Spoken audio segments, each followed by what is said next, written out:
मु कॉलेज रु आसिला बेलकु माँ गोटे मका को छड़ेकी रखिथिले।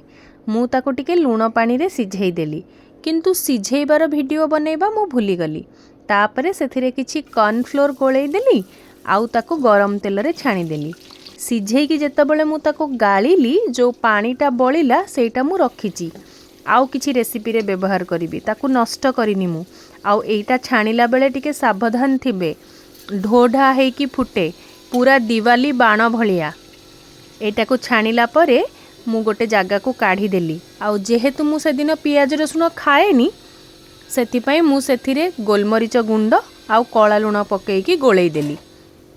एटा देखिकी मो झियो कहला आमे भोजी रे खाइथिले, एबे पुणी घरे खाइबा। आपण माने भी एमती बनेई खांतु।